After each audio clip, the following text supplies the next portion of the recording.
What secret have you kept from everyone? Story number 1. Why I quit drinking.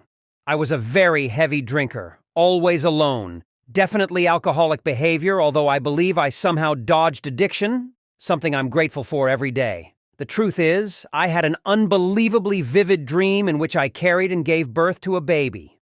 The love and joy I had for her was life-altering.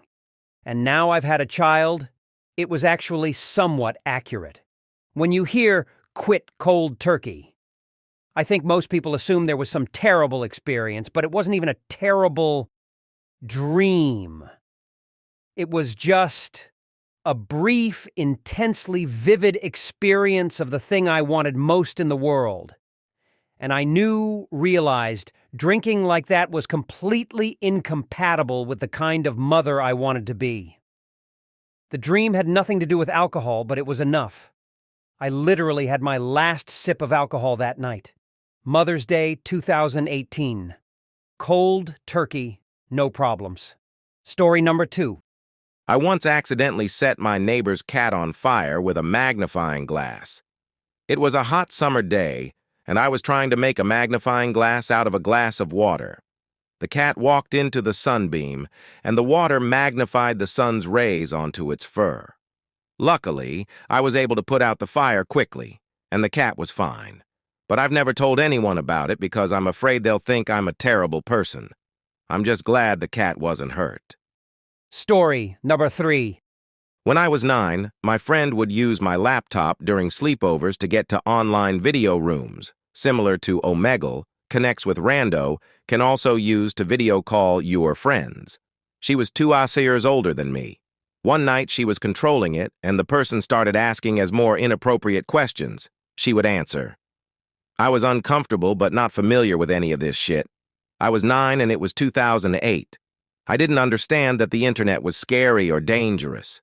Anyways, my friend undressed to her bra and pressured me into doing so as well.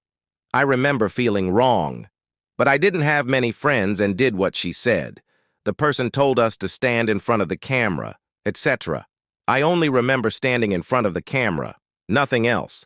But I closed it at one point because it just felt too wrong, even at barely 9. Weeks later, I received a message on the platform from some user. Ended up being the same man, dog, woman from that night. They recorded the entire thing and threatened to send to everyone I knew on my FB list, EDEC how they had it, if I didn't join their private room and do what they said. All I remember is the pure terror I felt. I remember the room name, Slave Cave. I deleted that account, the website I only used to video chat my friends at my school because of this. I will never forget the pure fear I felt. I was only 9. I battled internally with myself until I was almost 20 because I felt that it was all my fault, which isn't true in the slightest. Story number 4.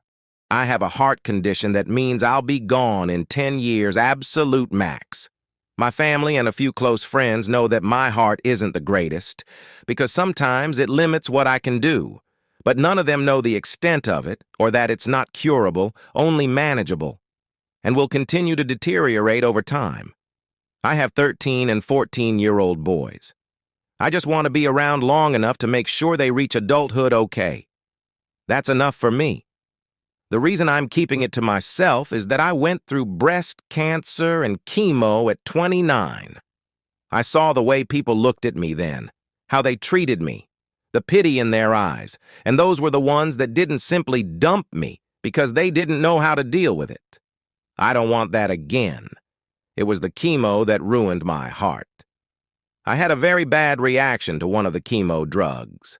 I was told I could continue treatment with it and risk possible long-term damage or discontinue treatment and more than likely die of cancer.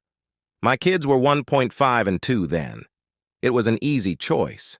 I'd take my chances with the chemo and pay the ferryman later, giving me as much time with my kids as I could wrangle. When the damage to my heart was discovered, the doctors were surprised at how at peace and calm I was about the rather bleak prognosis. But the way I see it, if I hadn't had the chemo, I'd already be dead. I've already managed almost 12 extra years, and may get another 10. I did all the I may die existential mental gymnastics back then, and am happy with my choices. I got granted extra time I had fully come to terms with potentially not having. I'm grateful for that. And that's why it would piss me off beyond belief to see pity in people's eyes and have them feel sorry for me. It minimizes my achievement. I won. I got more time than I dared to hope for, and I won't let anyone tarnish that achievement. Thanks for watching, everyone. If you enjoyed these crazy stories, don't forget to hit that subscribe button and share with your friends. Got a story of your own? Drop it in the comments below. We'd love to hear it. Until next time, stay curious and keep exploring those Reddit threads. See you soon.